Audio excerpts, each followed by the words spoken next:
Tattoo وال کا کتا سعادت حسن منٹو کا ایک بڑا دل کو چھو لینے والا اور بہت ہی خوبصورت افسانہ، اسے ضرور پڑھیے گا۔ میں شروع کرتا ہوں۔ کشمیر کی ایک پہاڑی علاقے میں دو فوجی مورچے ایک دوسرے کے سامنے کھڑے تھے، ایک دوسرے کے سامنے تھے۔ ایک طرف پاکستان کی فوج کے جوان تھے، دوسری طرف بھارتی فوج کے سپاہی۔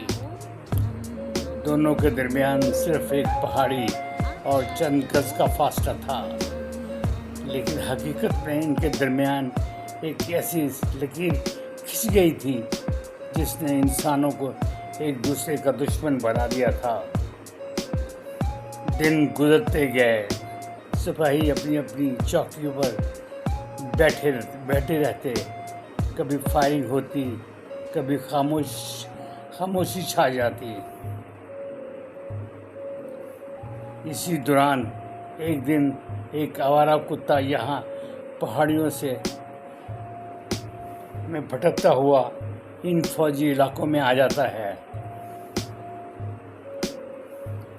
وہ کتا بے خبر ہوتا ہے کہ یہ سرحدیں ہیں۔ وہ نہیں جانتا تھا کہ کوئی پاکستانی ہے یا کوئی ہندوستانی ہے۔ کتا کبھی ادھر جاتا ہے، کبھی ادھر جاتا ہے۔ ایک فوجی نے اسے دیکھا اور آواز دی۔ کتے نے دم ہلائی اور آگے بڑھ گیا۔ دوسری طرف موجودہ سپاہی نے بھی اس کی طرف دیکھا، وہ بھی اس کو اپنی طرف بلانے لگا، مگر کتا اپنی ہی دنیا میں مگن تھا۔ اس کے لیے سب ایک برابر تھے اور اس کے لیے ایک ہی جگہ تھی۔ نہ پاکستان تھا، نہ ہندوستان تھا، نہ کوئی سرحد تھی، نہ کوئی دشمنی تھی، صرف ایک پہاڑی علاقہ تھا، ایک آوارہ جانور۔ کچھ دیر کے بعد کتا دوبارہ پاکستانی مورچوں میں آ جاتا ہے۔ سپاہیوں نے اسے غور سے دیکھا۔ کسی نے کہا یہ شاید ادھر سے آیا ہے، کسی نے ہنس کر بولتے ہوئے کہا اسے واپس بھیج دو، لیکن کتا پھر وہیں بیٹھا رہا۔ دوسری طرف سے بھی سپاہیوں نے اسے دیکھا۔ اب یہ ایک معمول سا کتا کبھی ادھر جاتا، کبھی ادھر جاتا، کبھی ان سپاہیوں کی نگاہوں کا مرکز بنتا، کبھی ان سپاہیوں کی نگاہوں کا مرکز بنتا۔ یہ سپاہی تو ایک دوسرے کے دشمن تھے، لیکن کتا بے خبر تھا۔ ان دونوں کے درمیان میں چکر لگاتا اور دم ہلاتا ہوا کبھی کسی کے پاؤں میں لپٹ جاتا، کبھی کسی کے پاؤں میں لپٹ جاتا۔ مگر اسی معمولی واقعے میں منٹو نے جنگ کی ایک بہت بڑی حقیقت کو چھپا کے رکھ دیا۔ انسانوں نے سرحدیں بنا لی تھیں، کتے نے کوئی سرحد نہیں بنائی تھی، کبھی ادھر جاتا، کبھی ادھر جاتا۔ انسانوں نے دشمن پیدا کر لیے تھے، کتے کے لیے کوئی دشمن نہیں تھا۔ دونوں سرحدیں، دونوں فوجی اس کے لیے برابر تھے۔ کچھ دیر کے بعد ایک بار پھر سرحد پار کر کے یہ کتا دوسری طرف چلا گیا۔ اسی طرح سپاہیوں نے اسے آواز دی۔ کتا رک گیا، پیچھے مڑا، پھر آگے بڑھا۔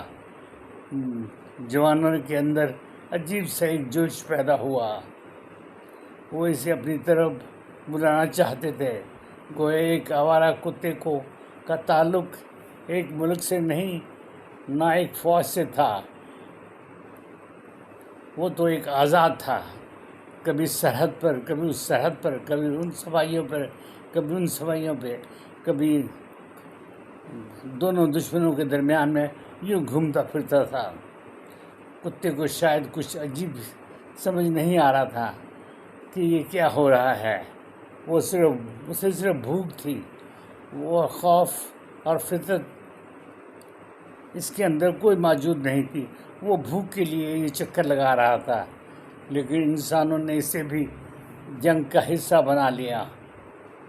پھر ایک موقع پر کتا دوبارہ پاکستانی مورچے کی طرف آیا، سپاہیوں نے اسے دیکھ کر آواز دی، وہ رک گیا۔ دوسری طرف سے آوازیں آئیں، وہ کتا پھر ادھر ادھر دیکھنے لگا۔ وہ فیصلہ نہیں کر پا رہا تھا کہ وہ کس طرف جائے۔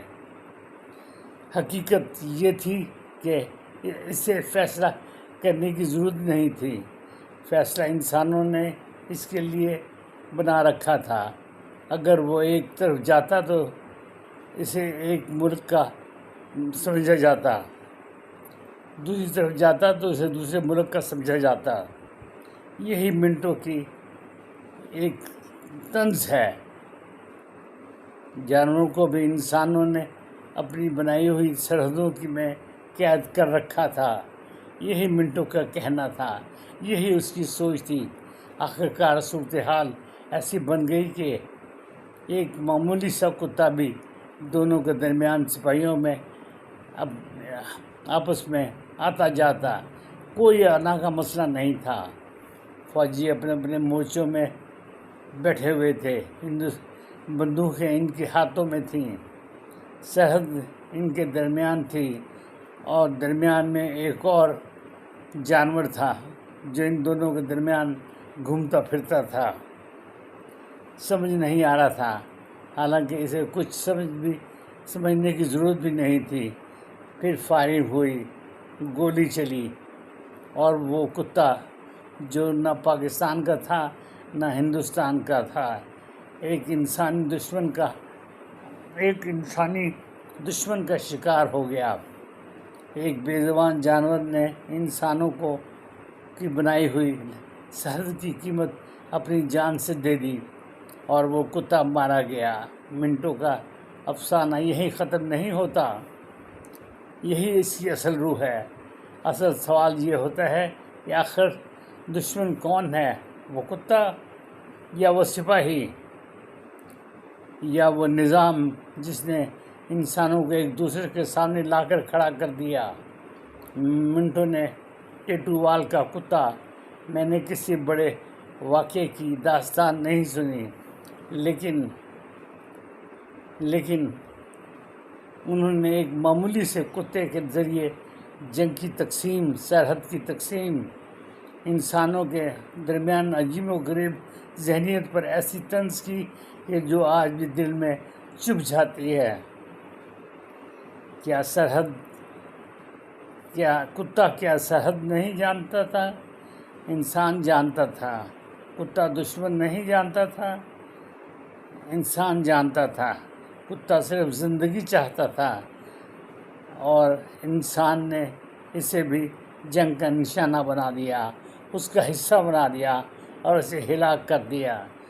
شاید یہی اس افسانے کا سب سے بڑا المیہ ہے۔ یہ ہے زمین کی ٹکڑوں کی تقسیم، یہ ہے ایک لکیر جو ایک دوسرے کے درمیان کھینچی ہوئی ہے۔